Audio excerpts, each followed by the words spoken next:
먼저 깝깝한 남북 상황 살펴봅니다.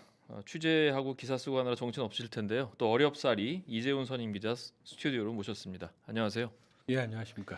딱 일주일 전에 뵀었는데요, 여기서. 아, 그런가요? 예, 일주일 사이에 굉장히 많은 일이 있었네요. 요즘은 하루하루 지나가는 날짜를 세기가 어려운 그렇죠. 상황이라서요. 일주일 전에 2018년 4월 4.27 판문점 선언 이전 상황으로 돌아갈 수 있는 위기 순간이다 이렇게 진단하셨거든요. 예. 오늘 시점에서는 이제 상황으로 돌아갔다 이렇게 보면 될까요? 돌아갔다라고 할 수 있는 건 아닌데요. 네.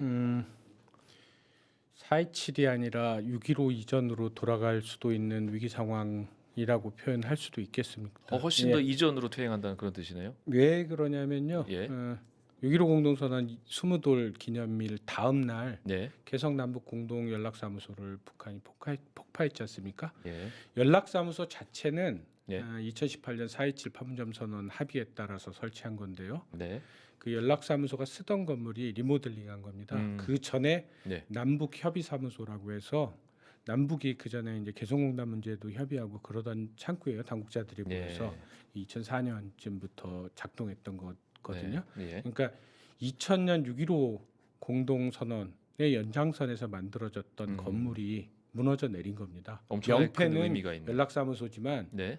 그 전부터 있었던 것을 발전시킨 건데 그렇죠. 그 건물을 무너뜨린 거니까 상징적인 측면에서 보자면 6.15 이전으로 돌아갈 수도 있는 6.15 이전이라는 건 우리가 상황이 바뀌면 뭐 전쟁이냐 평화냐를 얘기하던 굉장히 돌아가고 싶지 않은 시절이 있죠. 예. 엄청나게 오랜 시간 공들여서 쌓은 탑인데 한순간에 무너진 거네요. 상징의 측면에서 그렇습니다. 예. 북한이 지금 이제 온갖 공세를 퍼붓고 있는데요. 말폭탄이 특히 좀 무섭고요. 좀 그렇습니다.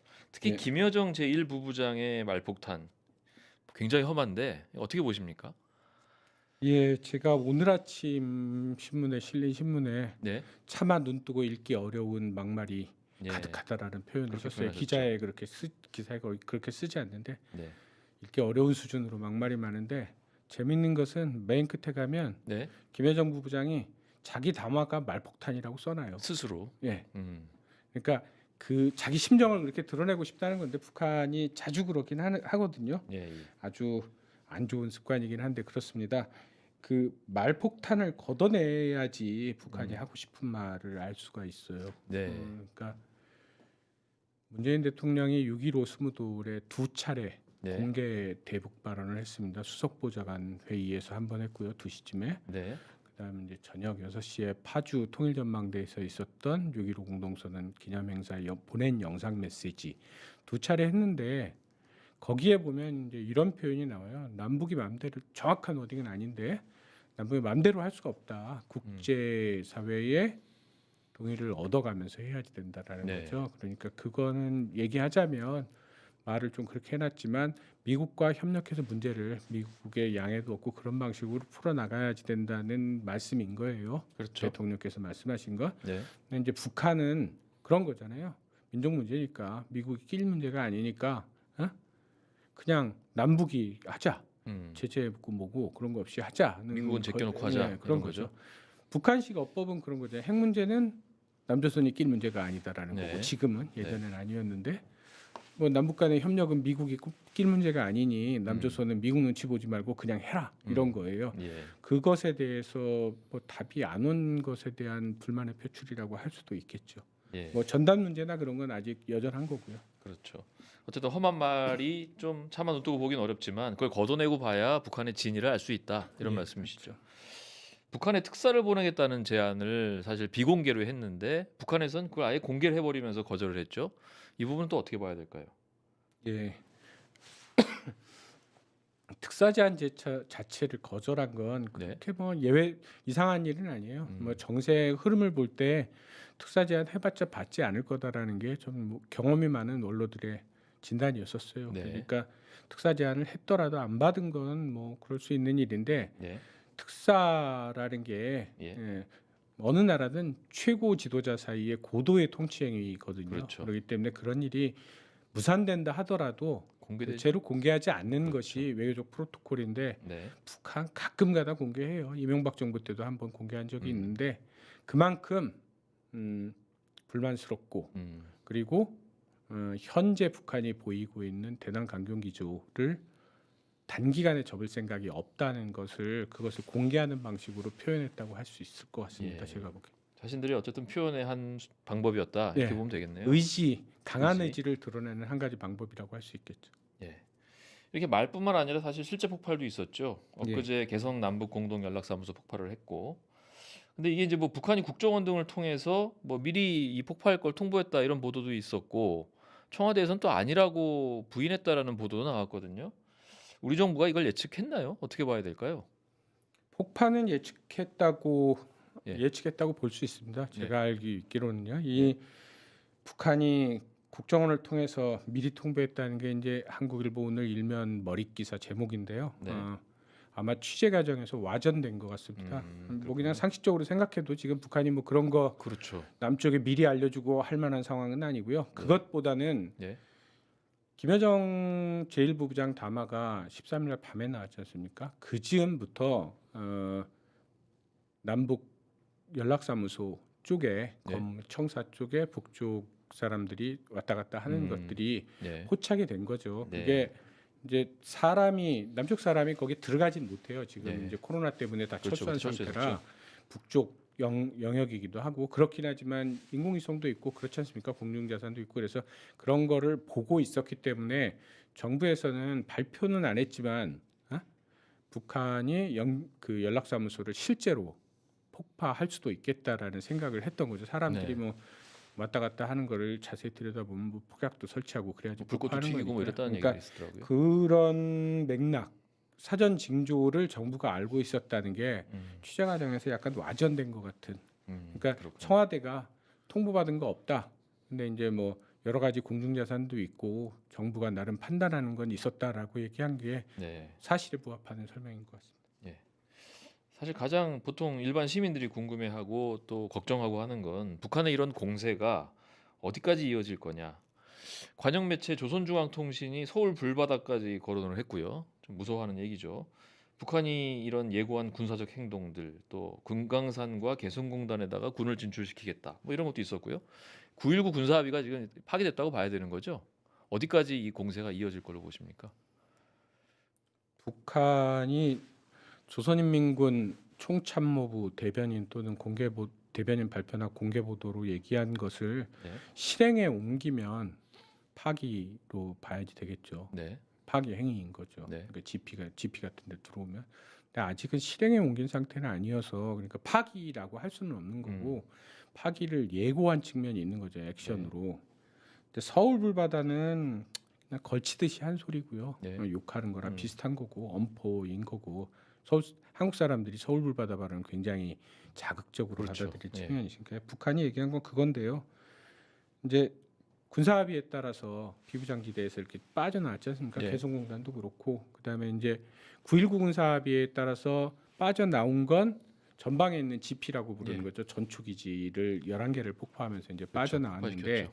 개성도 그렇고 금강산 지역도 그렇고 GP 비무장지대도 그렇고 거기에 조선인민군을 다시 들여보내겠다라는 거예요. 그렇죠.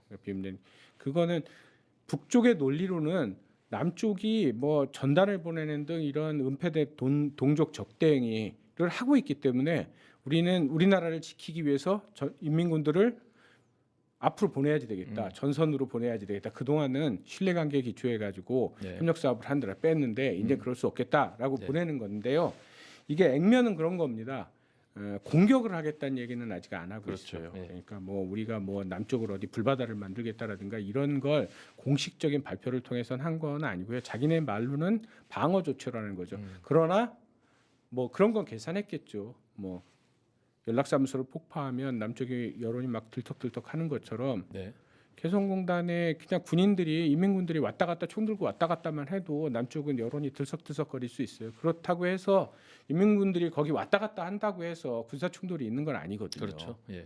거기는 어차피 북한 그쪽 땅이니까. 땅이니까요. 금강산도 마찬가지고요. 그런 어떻게 보면 좀 거칠게 얘기하자면 상징적 퍼포먼스 같은 행위가 먼저 있을 가능성이 높고요. 네. 지금 북한 제일 먼저 실행할 가능성이 높은 건 총참모부 공개 보도에도 있었고 대변인 발표에도 어제도 있었는데 분노한 인민들의 삐라던 대남 삐라 살포를 지원하겠다라 그랬잖아요. 예. 앞으로 나가서 해야지 되니까 그거를 오늘 노동신문에서도 각계 반영 방식으로 여러 사람들이 나 준비하고 있다.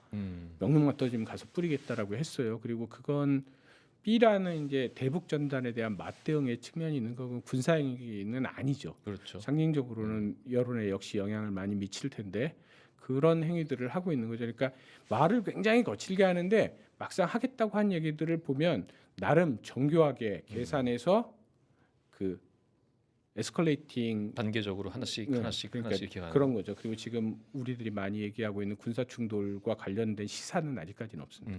그렇군요.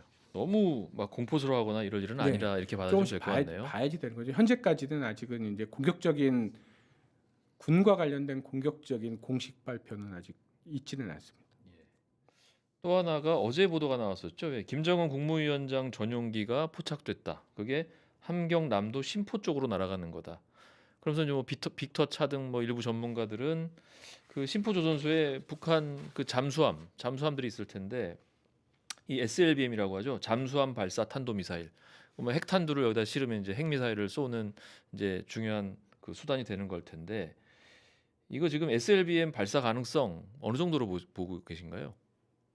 이게 지금 여러 가지가 얽혀 있고 공교롭게 앞에 있었던 질문과 마찬가지로 한국일보가 단독이라고 보도한 오보인데요. 네, 오보입니까? 예, 그러니까 두 가지가 있는 거잖아요. 예.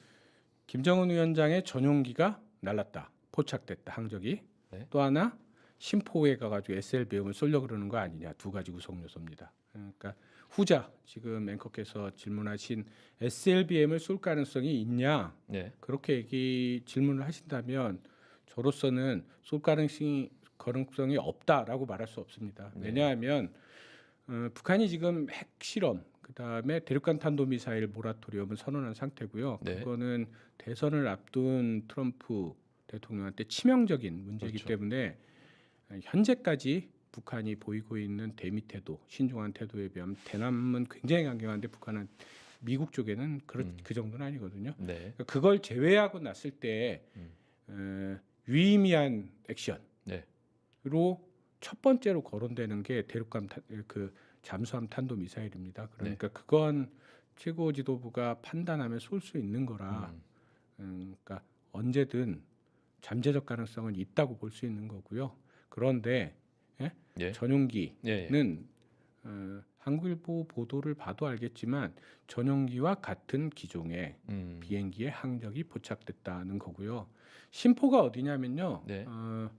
경수로로 많이 알려져 있죠. 그렇죠. 경수로 짓다가 만 것이고. 거기 가보셨죠? 예, 가봤습니다. 2002년에. 우리가 아는 방식으로 얘기하자면 북청 사자 노름의 그 북청입니다. 심포가. 네. 북청의 새 이름이고 동해안의 시골이에요. 거기는 비행기가 내릴 수 있는 곳은 아니고요. 한반도 잠수함 북동쪽. 기준에 있지만, 이거하고 이걸 연결하는 건 말이 안 맞아요. 그리고 전용기가 일단 아니고요. 네. 전용기랑 기종이 같다고 전용기는 아닌 거잖아요. 그렇죠. 전용기랑 기종이 같은 항적이 포착됐다는 건데 그 항적에 오류가 있다는 얘기도 있습니다. 그게 이제 착오인 것 같다라는. 예. 그러니까 전제가 무너지는 거라. 김정은 위원장이 전용기를 타고 갔으니 심포 근처에서 내린 것 같고, 그러니까 SLBM 쏠려 그러는 거 아니냐. 그런데 이 전제가 무너지기 때문에 이 연결이 안 맞는 거고요. 후자만 얘기하자면 그건 이번 사태 이전에도 북한이 어떤 상황에 좀 더 유의미한 전략적인 의미가 있는 군사 행동을 한다면 잠수함 탄도 미사일을 건드릴 가능성이 있다는 관측은 많이 있었습니다. 두고 봐야지 되는 문제고요. 다만 근데 지금까지 행보는 주로 대남 행보인데 SLBM이라면 이제 미국에 대한 거잖아요. 약간 흐름이 잘 안 맞는 것 같은 생각도 들긴 하더라고요. 그러니까 그 기사가 그걸 엮었는데 앞부분을 빼버리면 뒷부분 성립 안 하는 거죠. 그냥 이전 그 상태인 거죠. 자, 이제 문제는 우리가 어떻게 대응할 거냐. 이게 참 어렵고도 중요한 문제일 텐데요. 우리 국방부에서는 어쨌든 북쪽이 군사 행동에 나서면 대가를 치르게 될 거다 이렇게 선언을 했고요, 경고를 했고요.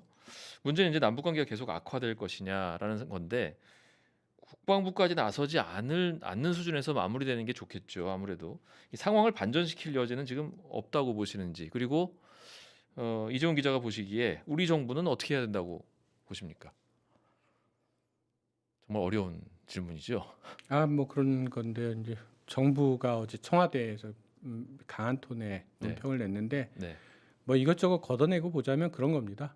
북한이 공격적인 군사 액션에 들어가면 네. 우리로서도 대응이 불가피한 상황 아니냐. 그러니 예? 그렇게는 하지 마라라는 이제 억제의 의미를 담아서 한 거죠. 그러니까 그리고 북한 쪽도 아직은 공격적인 군사 행동에 대해서는 언급하지 않고 있어요. 그렇긴 한데 워낙 지금 상황이 말폭탄이 그냥 난무하는 상황이고 이것저것 있기 때문에 우리가 정전 체제 아닙니까? 그러니까 우발적인 뭐 삐라 같은 게 그런 거예요. 만약에 상정해서 서해 NLL은 정전협정의 근거를 갖고 있지 않아요. 그냥 예. 실효적으로 인정되는 해상 경계선일 뿐이지 네. 국제법적 효과가 없는데 NLL 근처까지 북한 어선들이 먼저 나오고 뒤에 북한 군함들이 따라 나와서 여선에 탄 어민들이 삐라를 뿌리면 이거를 어떻게 해야지 되느냐는 문제들이 있는 거죠. 네. 군이 그냥 지켜보기만 할 수도 없고 그렇다고 그렇죠. 그 어선에 대해서 군사적인 수도 행동을 하게 되면 위험한 문제고 가만히 지켜보면 한국의 보수 쪽에서 뭐라 그럴 테고 그걸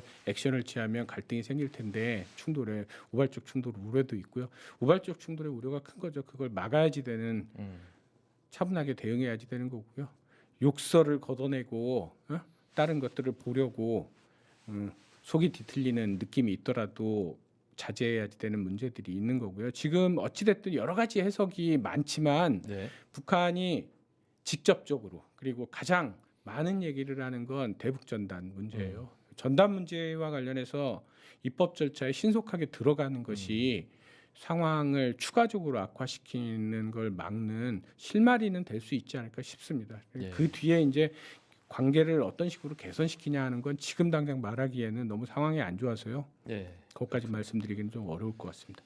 마지막 질문 하나 드릴게요. 김현철 통일부 장관이 어제 사임 의사를 밝혔죠. 그리고 나서 또 외교안보 라인을 뭐 전체적으로 교체를 해야 된다 뭐 이런 얘기들도 나오는데요.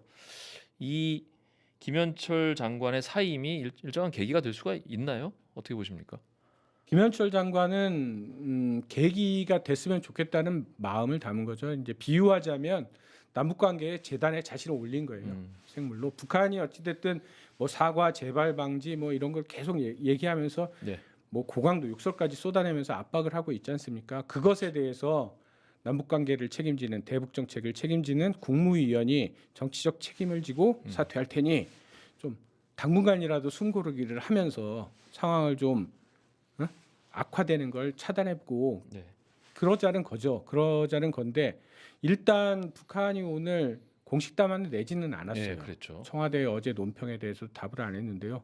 모르죠. 또 내일 뭐라 그럴지 모르겠는데 며칠 뭐 계속 이런 식으로 공식 반응이 없다면 김현철 장관이 사퇴 의사를 밝힌 게 뭐 약간 실마리의 구실을 할 수도 있다고 볼 수 있겠는데요. 그거는 현재 상황이 워낙 그 시계 제로 상태라 그럴 수 있다 어떻다라고 말하기는 어렵습니다. 오늘 차분하고 그 알아듣기 쉽게 말씀해 주셔서 감사합니다. 이재훈 선임 기자 수고하셨습니다. 예, 고맙습니다.